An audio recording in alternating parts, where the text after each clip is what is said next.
Good morning and Good welcome morning. to episode 4. We're on Yes. episode 4 of The Well. Welcome. Good morning, Catherine. Good I think morning, we said Drew. good morning already. We did, Yeah, but we did. we can do I, it j- anyway because we need I more just wanted to coffee. say, I know, I wanted to say good morning again and good morning to everybody. Cheers. Coffee, click, click. Yeah, we'll get the coffee cheering going. Today we have an interesting topic. I feel this is something that Catherine and I talk about an awful lot. I don't think too much. I think the longer we've been together, the more we've talked about it. And it's been a wild ride. I have to say, you have exposed me to so much stuff I ran away from in a good way. Okay. Exposure's not always bad, but stuff that I had absolutely thought of as toxic and yucky and just no way, never me, not going to happen. So Never say never. that is very true, as I am learning. Never say never. So today's topic, we're going to get into. I don't like this term, but I feel like it encapsulates the topic the best we can get from this term is interfaith, right? How to be in a relationship when you're not of the same faith. Would you categorize it any different? I wouldn't. Interfaith is, I think, the right term, but I feel like it's a very weak term to use for our journey. Yeah, you're not wrong. You're not wrong. But so we thought we would do a little Q&A. That's our little thing, right? Back Mm-hmm. and forth, little Q&A. And Yes. shout out to everybody that has been encouraging us to keep going. I am overwhelmed with the comments of people just saying how much they've enjoyed the conversation. So again, we'll put this out there every time. Make sure you like, follow, subscribe on all the platforms. We're releasing the full episodes on YouTube and Spotify and Apple. And we have all our clips out there on YouTube and TikTok and Instagram. So it We really do. helps a lot for small creators like us to make sure that we are engaging with everybody that wants to be engaged with. Yes. Sort of weird, but we'll roll with it. Like you said, I'm still working on this first cup of coffee. So the You can brain tell, ain't braining. dear. That's okay. I can't talk. I This would cannot be a talk. fun one. We're gonna rip through this. This is gonna be a good one. I can feel it. We're at our peak right now. That's all right. Top of the game. Top of our Yeah. game. But Always. always. So a little bit of backstory before we jump into this. My background is I was raised Jewish and, bar mitzvah, the whole kit and caboodle. I know this beautiful face you wouldn't have thought, but and Catherine, you were raised Southern Baptist? Southern Baptist, baby. Yeah. So what a combo. But wait, Southern Baptist Christian. So have to get all the terminology in there. Got you. And what an interesting mix. The Southern Baptist Christian with the Jew. Right. I feel like there's a movie story in here somewhere, but That's right. There is. It's been a learning experience to understand. I have to be honest, my first exposure to a Southern Baptist was, I think I was like 12 or 13 years old in overnight camp, and I got woken up by water being splashed on me. I didn't realize that was the first one. I thought it was the first one. other one trying to convert you. No, that was the first one. He was an interesting person. Let's just say we grew up different back then, where, things could just happen when you were younger and it wasn't as big of a deal as it may have been. And while you were now. asleep, that's a little bit disturbing. Yeah, I mean, it's a heck of a way to wake up to baptism, but I wasn't feeling it, so I kind of freaked out, and that was the end of that. So that was my first exposure to what I deemed as the crazy Southern Baptist people. So I lumped you all together, by the way. So shame on me. But you didn't realize, or you didn't know that this person was Southern Baptist. You just thought it was a Christian. Oh no. You did? Oh, Yeah. Okay. He made it known. He was very vocal about his faith okay. and his approach. So if you were not Southern Baptist, he was going to do his darndest to make that happen. He was going to show you the way to the Lord. So. Okay. So then what did you think after that?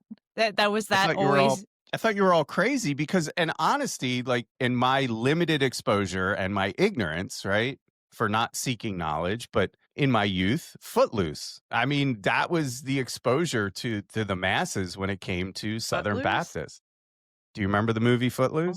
Yeah, no, I You weren't remember. allowed to dance, you weren't allowed to drink, right? Like the Well, religious, right? now that is mhm. So that's what I thought. I thought you didn't want to have fun. Like you couldn't do anything to have fun. Like, I mean, you couldn't even listen to music and dance. I mean, that seemed weird. Like I grew up in a very different experience. We always had music playing and creative and arts and all this stuff. And I just felt like, Yeah. gosh, what a miserable life. I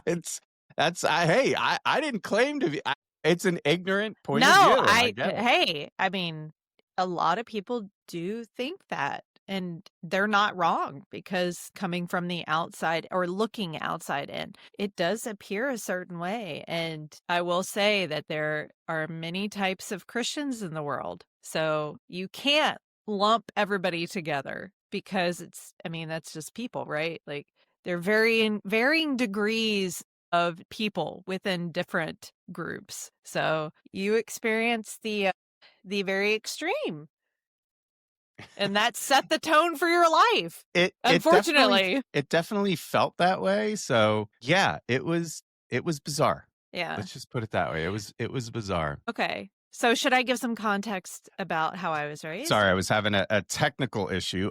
Yes, give us some background on your Okay. upbringing, and also I think we can dabble into my first exposure to you, and we can get into that. So That's my first question. okay, Okay. I'll But pause. but I I'll give won't dive into that. context. Okay, so my background, Christian, grew up in a Baptist church in Memphis for my entire life. I was saved, quote unquote. I became a Christian when I was 10. So but I wasn't really practicing my faith for many, many years. We can dig into that later, but I was raised Christian, Southern Baptist. Dancing, drinking was not part of our lifestyle until I was a teenager. And then, yeah, so that's basically how I was raised. So that's what I always knew until I got to college and I took a class on religion and philosophy. So that was a very interesting exposure to the world. I was very sheltered growing up. So my first question for you is, when we first met many years ago and you found out I was a Christian, what were your first thoughts? Run. That was my Hey, no, first I'm thought. kidding. I knew that already. But I think for me, But you didn't I'll know give a that about me right away, did you? no, I didn't. Okay. And But so you really that liked just me goes to first. yes, I did. And that just goes to show the stigma, right, of putting a Mhm. label on something. But for me, in that same regard, I think I was raised a certain way, and you didn't really talk about religion openly, right? Like you met me and it wasn't like the first thing I said, right? Like No, no. I But am I not someone. knew you were Jewish. Oh, thanks. Jeez. I guess you looked at me from the profile too much. But for me, it was just we were raised in a certain time where you just didn't talk about that stuff. So, especially Yeah. being a Jew, you just weren't open about it. And I still struggle today. This is a real stretch for me. I've been trying to lean into this more with support from wonderful people, but it's not something I'm comfortable sharing. So this is big for me to put out kind of things that I don't talk about because I don't know. I mean, I feel like my parents were absolutely like, hey, don't talk about these things, right? Like Yeah. don't let people know certain things because it opens you up for certain things, right? Fear. Of But course. I think in this current state and time, we need people to support differently. We need to show up differently. Yeah, agree. Was that it to your first question? Is there more? No, I guess I mean, I should give a little more as opposed to run. I yes. was worried. I was nervous. I thought I didn't understand like my experience with people that I deemed devout were extreme, right? There was Right, an right. extreme quality. I didn't quite understand it. I did not have a good relationship with God at all. Like always felt like why am I getting the shitty end of the stick all the time? Mhm. So, Yeah. and so through kind of my own, I don't want to say atheist point of view. I never didn't believe in God, but my anger. And when we were at that show the other night, Lecrae said it interesting, right? Like a God wound. My people wounds turned into God wounds. So Mhm. Yeah. That perspective didn't come until much later in life. But I think through your care and feeding, you have exposed me to so much more about what Christianity and what good Christians are. So I'm trying to balance my point of view. No, you have. My point of view early on when we met was this is going to be weird. Like, I don't know how I feel about this. I was uncomfortable and nervous. Right. So my disclaimer is I am not perfect. No one is, but I so I yes, do I claim to be a Christian? But yes, I strive every day to try to do better, but I have my faults for sure. I would say so from my perspective, I was concerned, but I wasn't that worried actually, because I felt like the person that you are, and for context, people that don't know you, your coaching background, like professionally, the fact that you're so open-minded, I thought, wow, like I never went into the relationship wanting to change you. That was the whole thing. I really loved who you were as a person, and I thought your relationship with God is between you and God. So if over time I influence that, great. And if not, that's okay too. So I think you were more concerned about it than I was. Probably because I think for me, it was a really uncomfortable topic.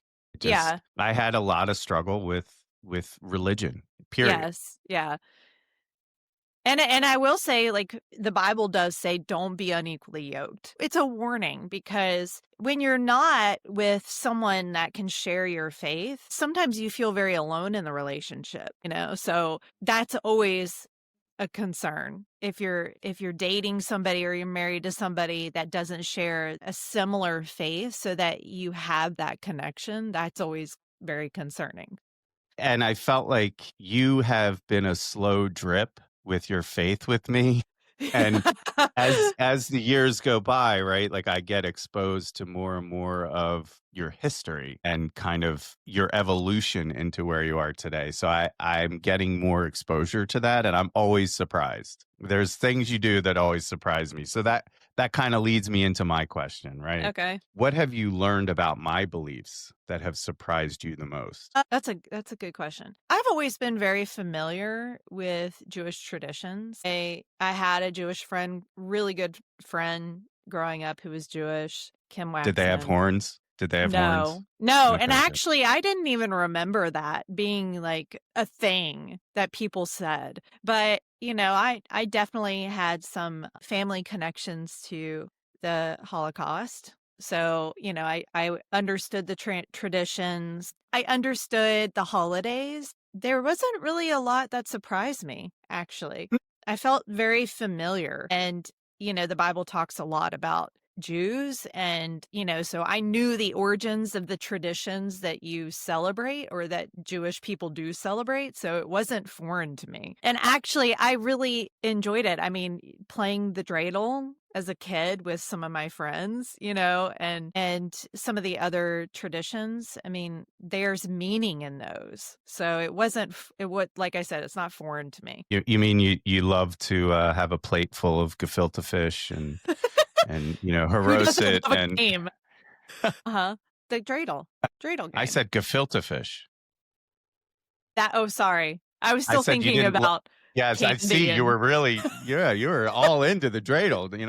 I didn't mean to take you away the from that, but chocolate I coins. was trying to think. Gefilte fish No, I game. didn't eat. I have not eaten traditional food that you would have at the holidays Yeah, because I've heard such Jewish. bad things. No, I'm kidding. Hey, hey, Some to each people their love own. it. Yeah, Some that's people so love it. true. It's not for me either. I'm not a It's huge true. fan of the cat food, but some people love it. And that's why I was always a bad Jew. I don't like lox and onions and yeah, no, sorry. Moving on. Way to slam your own food. No, I'm kidding. Hey, I'm just being honest, To putting it each out their there. own.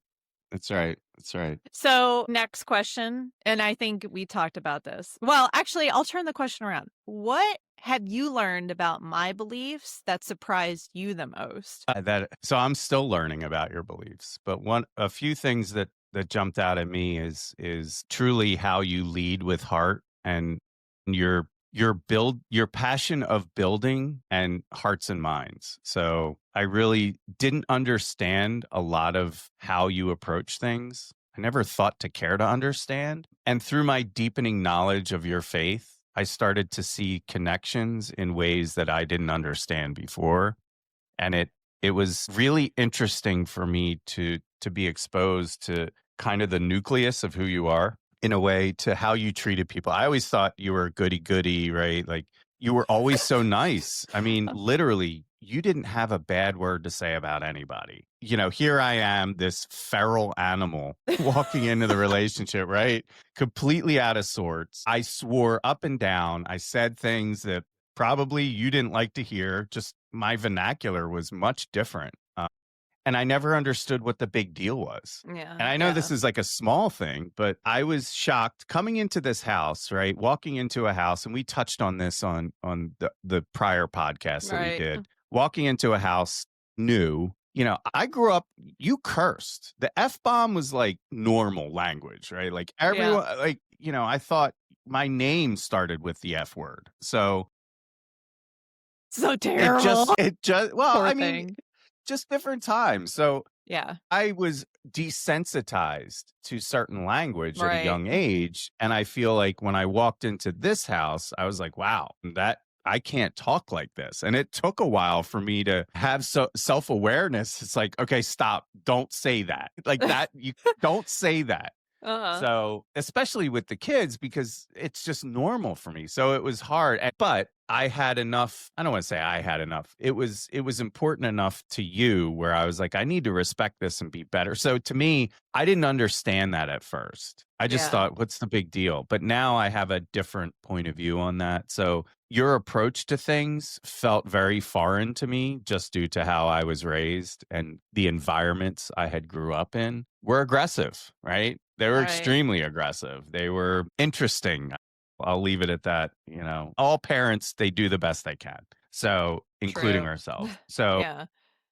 this isn't me slamming my upbringing or anything like that. It's just a matter of I was It was raised in a much different. different environment than you. And Right. that environment was probably a lot more. And I don't want to say, so my parents got divorced at an early age, and I think this impacted my spiritual journey. So I think I was 9 or 10 when my parents got divorced, and we left the synagogue, right? My mom couldn't afford it, or said she couldn't afford it. And, Right. my dad was working. So there was not a lot of opportunity to continue the Sunday school experience and learning about my religion more. So I just kind of was like, screw this. I don't need this in my life, right? Like, what's it doing for? Right. It's a pain in the ass. I don't want to devote any time to this. So I didn't have that push that may have been needed to continue to learn about things.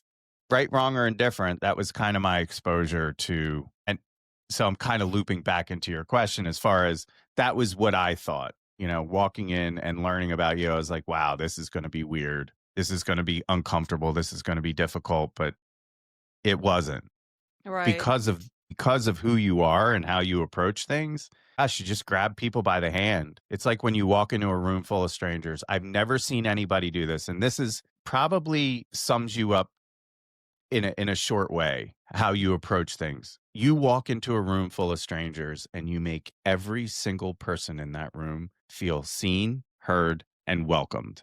Literally. Doesn't matter what you look like, I try. what you're doing, you succeed. I mean, Thanks so for saying that. I was very curious about that, because that's a very uncomfortable thing for me to do. I'm not the most extroverted person. Hot take, right? Like, shocker. But I'm just not. So I get nervous. Hey, we all fake it till we make it, but I get nervous walking into a room. I don't see that from you. And I do believe that stems from your deep roots in faith. Yeah. Well, I want to go into the next question, if you're okay with that. Sure, dear. Okay. Because I know I just asked a question, you answered it, but I have another question for you. Have you ever felt judged by others, family, friends in general? And how do you feel that judgment played a role in your life? Because I feel like judgment is a topic, like a mini topic within this that we should talk about. Yes, I felt judged. And I think I will never forget this moment. I experienced an anti-Semitic moment. I didn't even know what that meant, right? I honestly didn't understand any of it at a young age. It's just, so we were young. It was me, my brother, and my sister. We were in my dad's car. We were at 7-Eleven. My dad was running in. I don't know. He was getting something. And back in the day, you would leave the kids in the car, right? The windows were down. And Yeah. I this, remember that. like there was just, that's what you did. You left the car running, no seatbelts, right?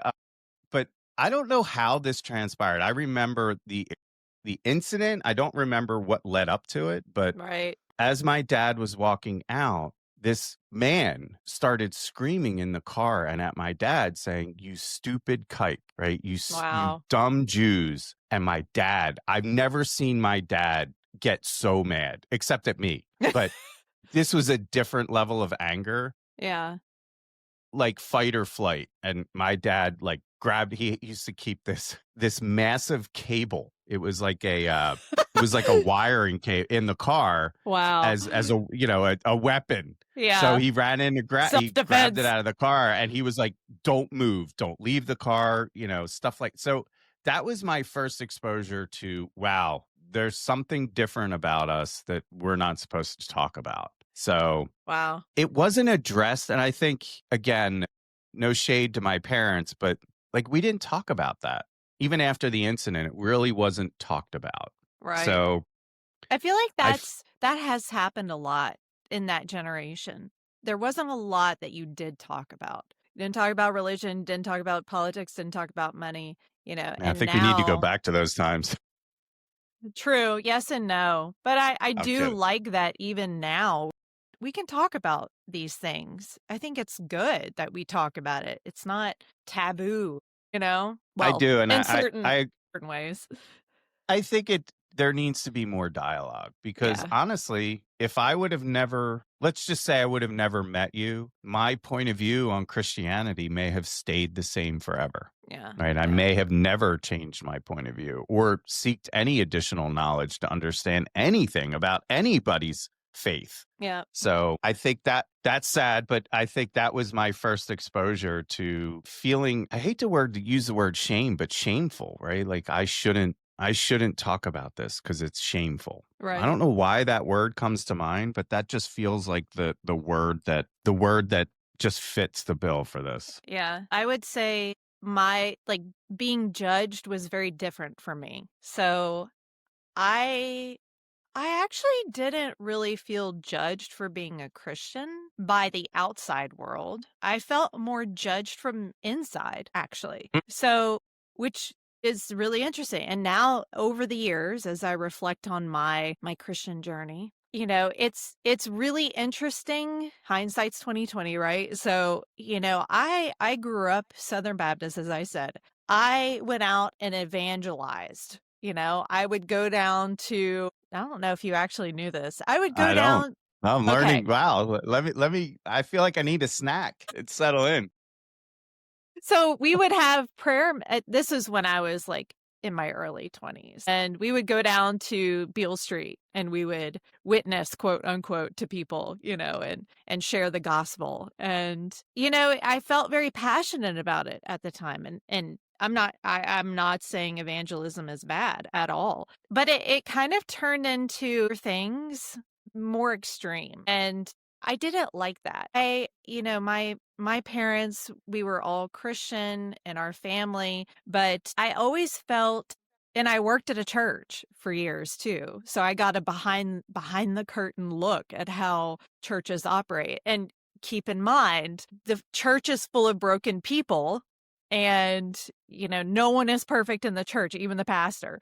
So I often felt judged by other Christians because I did or did not do certain things. I didn't lift my hands up when I was singing songs, praise songs. And I always felt judged for that.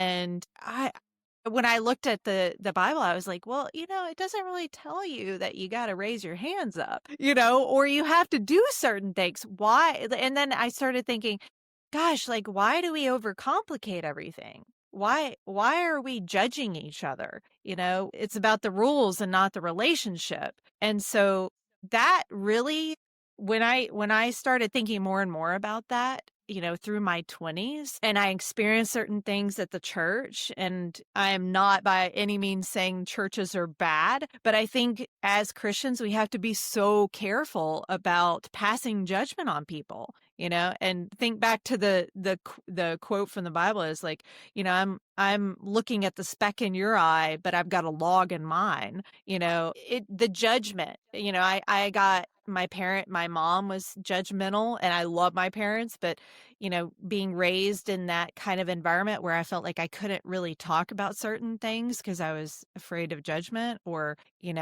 I couldn't talk to other Christians because I was afraid of judgment, that's not good. So when you and I met, I had a completely different view of my Christianity. And I thought, I'm not going to do that to my kids, and I'm not going to do that to other people. What happens with other people is between them and God. If I can be a good influence, based on what I do and how I act and how I talk, etc., that's all that God is asking me to do. He's not asking me to force people. And that was when you and I met. I thought, I'm not here to fix you. I'm not here to pass judgment. I'm here to love people. So I think my whole journey became very different, and I looked at Christians and Christianity and faith in a very different way. Less about the rules that we place on ourselves with different denominations, but more about, do I have a relationship with God? And that's the most important thing. Everything else is just excess. I'm thinking, no, there's so much in there. I have watched, so I've had the fortune, I've been fortunate enough to experience this. I didn't realize it until later. The juxtaposition of your relationship with the church, right? Coming Yeah. into our relationship, you had a relationship, a season that was ending, coming into a new season, feeling far from your faith, maybe, or far from the support system that you were raised in, and then finding your way back, right? Yeah. Like trying to find the community, the sense of community that I think you were seeking or longed for, right? I mean, especially Right. when you have a life event, a life-changing event happen, I mean, you have to lean on your community, or it's great to have a community around you. Right. And I think when you don't, you really feel alone, especially after Oh, being yeah. dedicated, right? So can you tell a little bit more about Oh, yeah. some of the struggle that you've had in regards to finding a place for worship and feeling welcome? Yes. Yes, I definitely can. Gosh, that's been such a journey. I'll try to keep it short, or as short as I can. So, I grew up in one church. I was there for years and years. I worked at it. And towards the end of working at the church, I started noticing that there was more emphasis on membership growth and tithing and programming, and people were hurting in the church, and the church was not meeting them where they were. One of like my original pastor used to say, don't be so heavenly minded that you're no earthly good. And I think a lot of Christians fall into the trap of being self-righteous and telling people, well, you should be doing this and you should be doing that. And I'm very passionate about this, as you can tell. And it's frustrating because, I went through a life event. I got divorced. I was working at the church, and they said, you can't hold your position anymore here. And so I resigned. And I had people in my life group, my adult couples life group, that looked at me differently. And I thought, gosh, like, we live in a real world with real problems, and we should be loving people through their life journey. You don't just cut people off because something bad happens. So that really, it didn't jade me from God. Like, I wasn't I mean, my relationship with God has been the same, ever my entire life, but my relationship with people has changed. My relationship with the church has changed. So I look at it from more of a critical eye. I think growing up, I just accepted everything for face value.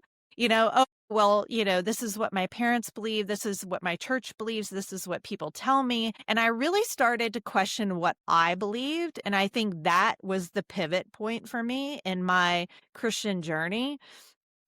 And thinking, we have all these denominations out there and every denomination has different roles. And for me personally, and people may disagree, and I would love to hear people's thoughts, but, and I say all this in love, and I'm not bashing the church at all. I don't want people to think that. I think community is extremely important, but I also think too that the way that a lot of churches, and you can see it in Revelations, like at the end where God actually says, hey, churches, like you're not doing what you're supposed to be doing. And we see it now. It's frustrating to see a lot of churches that are so focused on all these other things instead of ministering to people in the real world, in the time we're in. People are hurting. People are in need. And what are we doing to minister to the soul? Not what are we doing to create more programs, more groups, more resources, that sort of thing. So I know I kind of digress, but that was my journey. And that was a huge frustration. And then when I moved from Memphis to Texas, I was like, okay, I want to find a new church. I enjoy community. I want to be part of a community of like-minded people. Can I tell you that I visited probably 12 different churches here? And Which is not a far stretch since there's one it's like literally there's more churches than convenience stores. So yeah, very true. And, I hear pastors that often say, well, it's bad to church shop. It's bad to, you should just stick with a church and be loyal to the church. And I disagree. I think, and I think as a Christian, you evolve. So your needs change, right? Over time, as you grow up, as you mature, as the world changes. So, sometimes a church that you've been in for a long time may not be feeding you anymore. And it's time to find a new group or a new pastor that's feeding you.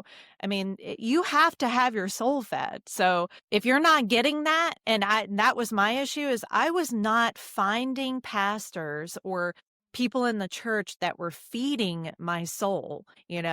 I wanted to learn. I was hungry. And so, I did find a church. It was kind of funny because I had gone out and looked at all these churches, and I went to a few here and a few there just to be able to feel that community. And there was one close to my house, and I thought, oh, that one's never that.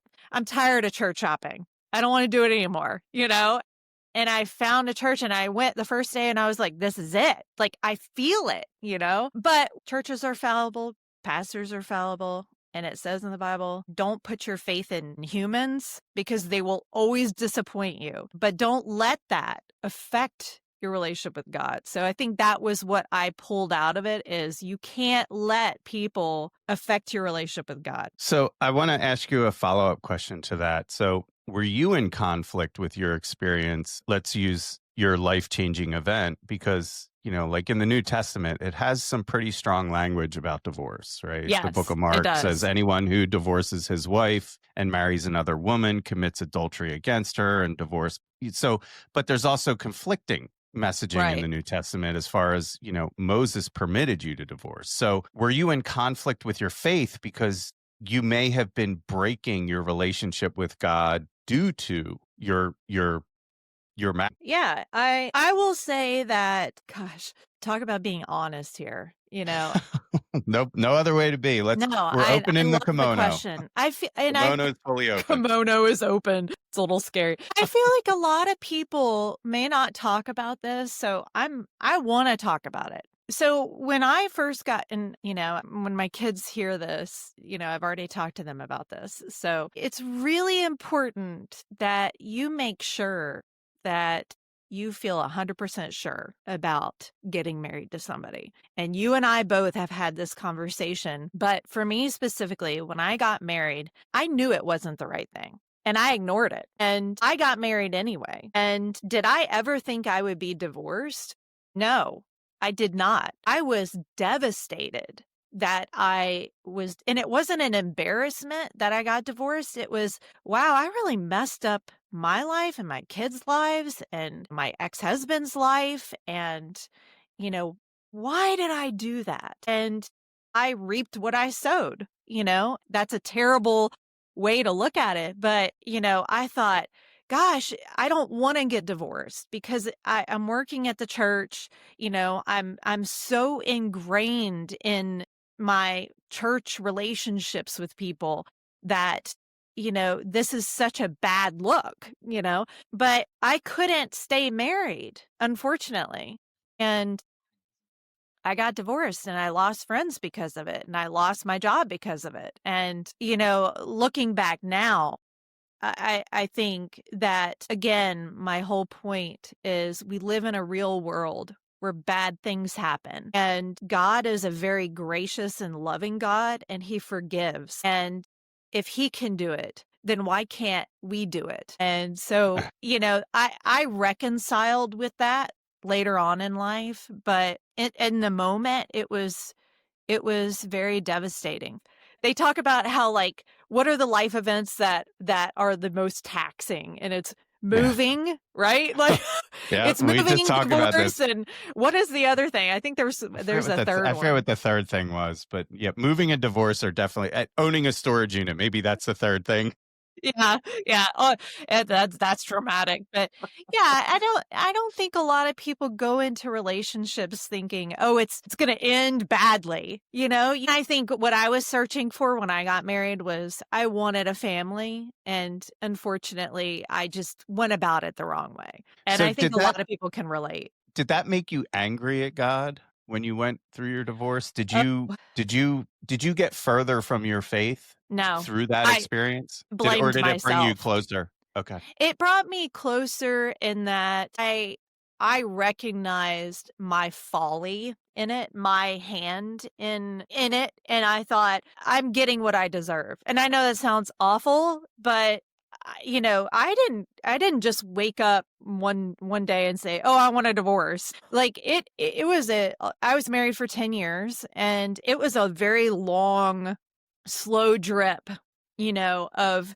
this relationship is not good. And no, I got it. I really struggled internally in my mind. It was spiritual warfare for sure. Cause I was like, gosh, I don't want to get divorced because, XYZ, whatever. And it took me a long time. I prayed a lot and I said, God, like, if you think I'm making a mistake, and I tried everything to keep it going. I was like, I'm going to go to therapy.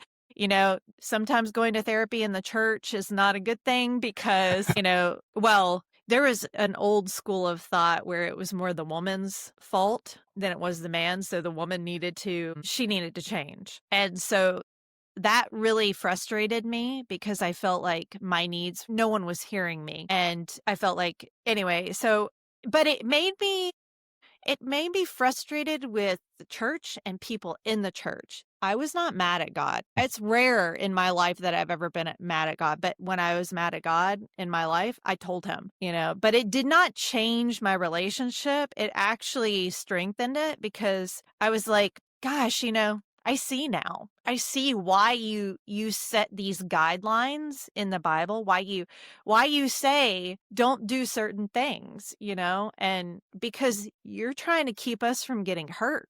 Why are we always wanting to run towards the danger? We see the red flag, don't go there, and we're like, oh, I'm going to go there, Where it's so human in us. But yes, to answer your question, long-winded, I was not mad at God. I was mad at myself. Yeah, and wow, I kept quiet because thank you for sharing that. Like that's not an easy thing to share. I mean, that's an extremely vulnerable putting yourself out there in a way that I hope that helps somebody I or do help too. connect with I really somebody. do.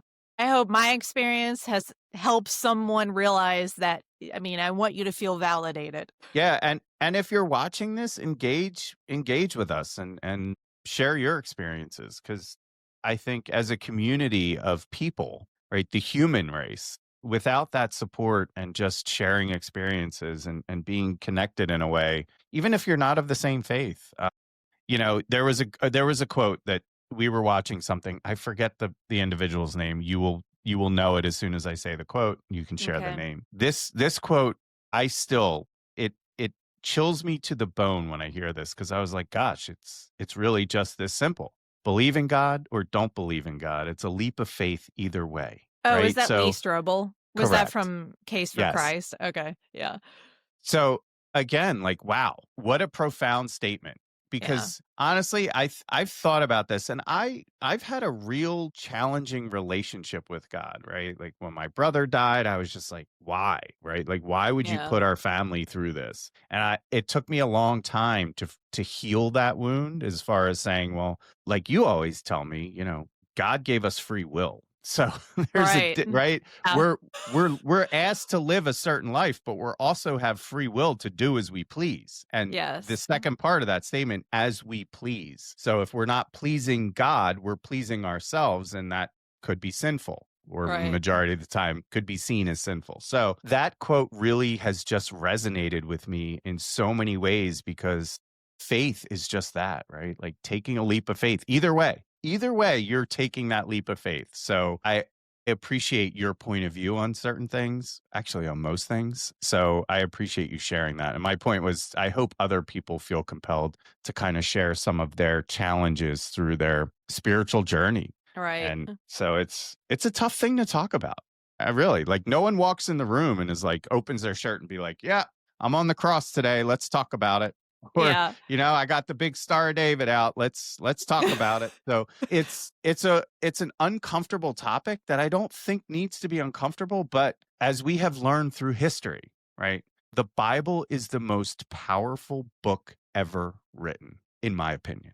It has caused the most war. It has caused the most peace. So It true. has caused the most heartburn. It has caused the most polarizing views on things. And so I'll share something real quick. Through this experience, I needed to deepen my knowledge. And this is a call to action for anybody. I wanted to understand the ethos of your ideology. I needed to understand it more, because you got me extremely curious. So you encouraged, but I started reading the Bible to understand it.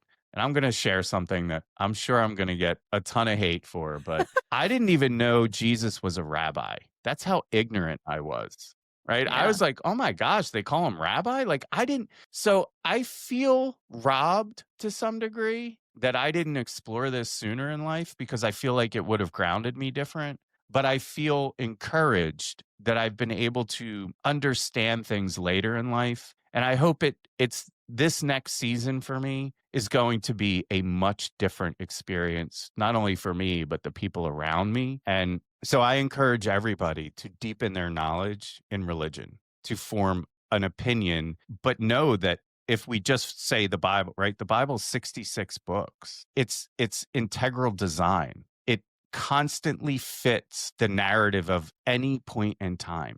But you can also, Yeah. like, I pulled out scripture to use, say, well, divorce is bad, right? Like, you can also find answers with one portion of the word to attack Right. people, which we should not be doing. But any Right. case, I digress. So let's get back to the Q&A. Let's lighten it up for a moment. We went deep in the well. So We hopefully everyone is coming back up with a bucket full of good water to quench the thirst. Yeah. So I'm gonna switch I'm gonna switch to something different now. So how do you think our faith has affected parenting and making decisions? Wow, that's a good question. So, not growing up in a religious household, for example, if Travis came home and was just being ugly, I may have handled that differently. I may have said, "What the F is your problem? Why are you being a little shit?" Right? Like, what do you do? Right? Like that. That's Oh, how I yes, was I raised. know. Yeah. Right? That would be how I would be. And of course, I'm giving a very small view of my upbringing. I mean, I'm not saying it was all bad. So I don't want, be disrespectful to my parents. No, of course not. But so I think for me, watching you love your children through everything has been a complete, sorry, my phone's ringing, has been an interesting experience. I'll have to edit that out. Sorry, it just blipped on my screen. So it was a distraction. Do not disturb. Yeah, right. I need to do that next time. So for me, I saw how you loved your kids through it. And I was talking about this the other day. I'm going to take a little bit of a scenic route on this question, but I promise it won't be long. So enjoy the view. I was talking about this on a podcast the other day in regards to it at this. I'm sure we'll get lots of spicy comments, but I feel like on the East Coast, it felt much different than being here in Texas, the Bible Belt. But religion just felt something you had to do. You had to go to Sunday school, you had to go to church, but there wasn't a strong emphasis on why. Right. Why are we doing this, right? Like, and I Oh, get yeah, great point. that's a tough lesson to learn when you're still in your formative years, right? Like the why may not matter. You just need to get into the rhythm of going Right. so you can start to explore the why. But I mean, as kids, we don't understand that. So going back to your kids in the house, I just didn't understand why you were so patient, why you didn't like flip off the handle. Like my blood is boiling. Literally, my eyes want to shoot out of my head as grenades and blow everything up and like napalm. Like that's the level Yeah. of anger. And here I am looking at somebody that should have the same level of anger, but is absolutely patient, calm, and looking at the opportunity to teach your children something Yeah. based upon what they were doing. And not everything is a teachable moment. True. Sometimes, like you say, the ground is too hard, right? Yes. It's just not going to soften up. So I feel like you balanced that point of view so much better and taught me how to balance that point of view and not flip off the handle every single chance I get. Like being pissed off 24/7 is a miserable way to live. Yeah. And you've really shown me or helped me understand that that's a shitty way to live, and it's hard. And it's hard to be around people like me, right? And that was the other thing I noticed is when I'm like this, no one wants to be around me, right? Like I'm No. intense, I'm miserable, I'm unapproachable, I'm aggressive. Yeah. So it was interesting for me to experience that level of growth and for you to help me get an understanding, because one thing I really appreciated about you, and I didn't understand this till later, and it was kind of my fear of religion when I met you, is you did ever tried to change me. And I've even been uncomfortable in certain moments where you'll be talking about something and you'll refer to I'd be like, oh my God, that makes so much sense. Keep telling me more. And I'm like, wow. I'm like, are you brainwashing me right now? Like, I know. right? Like, I'm like, there's no way this makes sense in that way. I'm like, are you doing something to brainwash me? Or are you trying to? But I never felt uncomfortable in your care and I always say this quote, and shout out to Travis Reed for instilling this in me. He was my mentor and someone that I care dearly about when it comes to the things I've learned. Is he always used to say, when the student is ready, the teacher appears. And I feel like I was ready, and you were the teacher that really helped me understand things in a much different way that I wasn't capable of doing in the past. And maybe that's just age. I don't think it's only just age, but so yeah, my approach to being in the room changed greatly. So that's a bigger answer to the original question in regard to how I walked into the room had to change or if it didn't change, I had to deal with the results of my behavior. Right. And that's a hard thing to do when you're reflecting, right? To look in the mirror, be like, wow. And it's surrounded by people. Like, I've never been in a household. I don't mean to keep harping on this. The kids didn't curse. I've never been in honestly, I've never been in a house where nobody swore. So that was a huge deal for me. A huge deal. I don't think I ever realized Well, you shouldn't say never. But you know what I mean? Like, for the most part. It takes a lot for you to swear. Oh, yeah. Definitely. Right, driving on the tollway.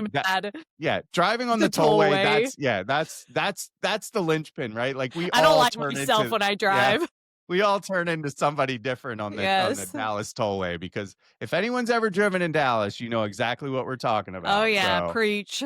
Yep. Yeah, but there wasn't a lot of aggressive behavior in this house at all from anyone, and I was always shocked at how, I will say, I'll give the kids a lot of credit. And to your testament, they would come and apologize if they did something wrong, if they said something wrong. It took a while for us to teach them the Yeah. importance of forgiveness. And it taught, so that was the other thing is you really encouraged forgiveness. And I've never heard you ever, which is such an amazing quality, especially when you, anyway, use it against them in the future. No. Do you remember this time you did this? I mean, unbelievable. You keep receipts, but you never use them. You never use them.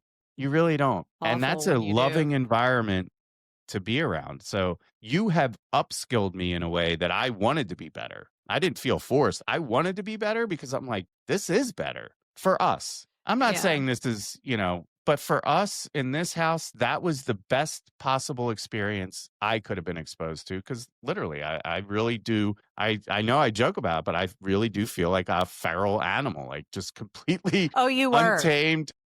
So No, I'm kidding. Kind of. No, I mean, I will say I've definitely seen when you first moved here, you were very like you just had this very angry. So when I first met you, I thought you were like a Philly bulldog, but you were so soft inside, like a teddy bear, and a lot of people didn't see that about you, that you just had a real heart of gold, and well, actually, I'm sure a lot of people see it, but I always thought, wow, you're tatted up, you're very like tough looking but inside, gosh, you were just so caring about people and others and always wanting to like take the burden from other people. And so, but I also saw a side of you where you were very angry and you had a lot of anger bottled up from over the years, just life. And the more that we had these conversations, the more I could see that anger melt away.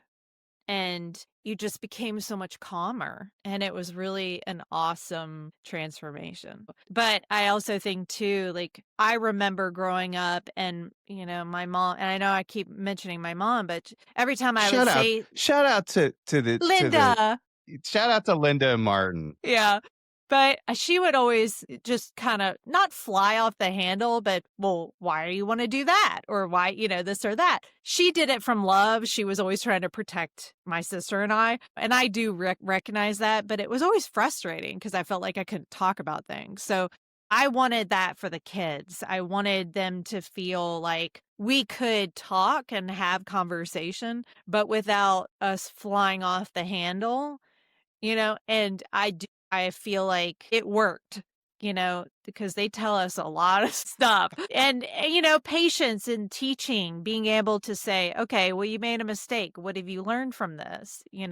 Like, do you feel like when you make bad choices, you drift further away from relationships, and it was equal to when we drift away from God and do our own thing, we don't feel as close to God. So it was always, how can we relate it back to teachable things? I like that.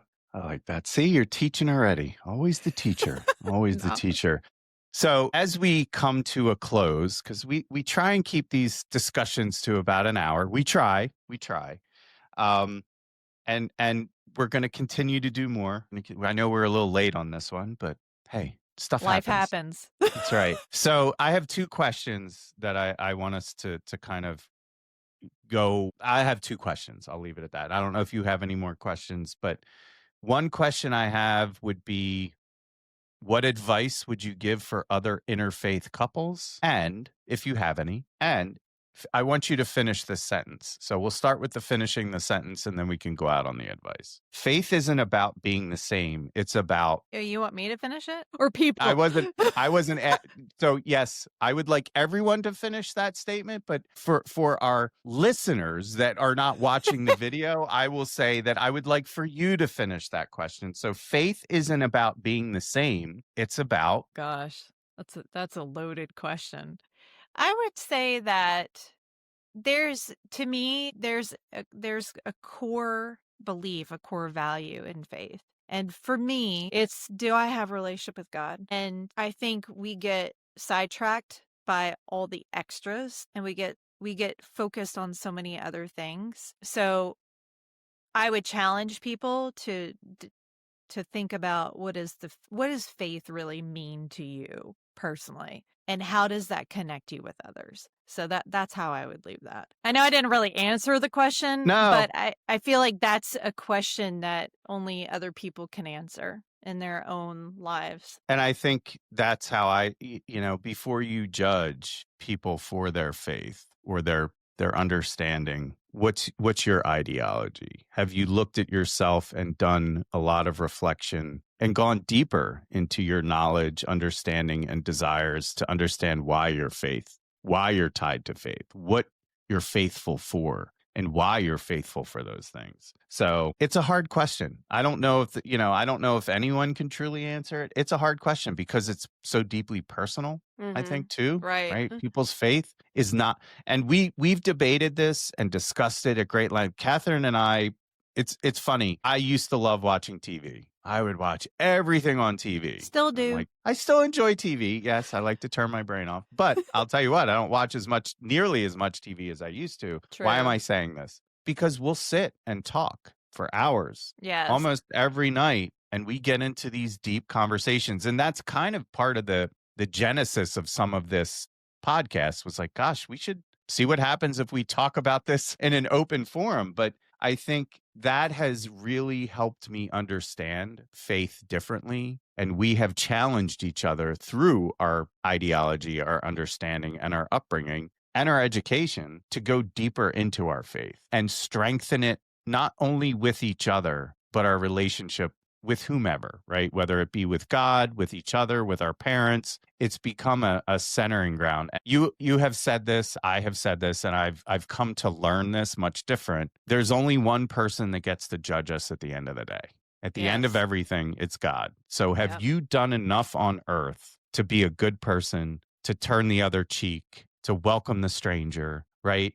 To love thy Right. neighbor as you would love thyself, to honor your relationship, to walk into the gates of heaven. If we sum it up in a way. So Well that to said. me that's the goodness that we should be doing here. And what's ironic is you said something to me one night when I was going into a deep, religious hole of not like curiosity, because you've been my spiritual guide for years now, teaching me. And this isn't about conversion or flipping or anything No. like that. This is just deepening my education and things. But you said something where I was like, gosh, if we all just did that, if everyone just treated everyone better and was nicer and blah, blah, blah. You looked at me and you were like, yeah, that's called heaven on earth. And I was just like, wow, I never really Yeah. thought about it that way, but that is true.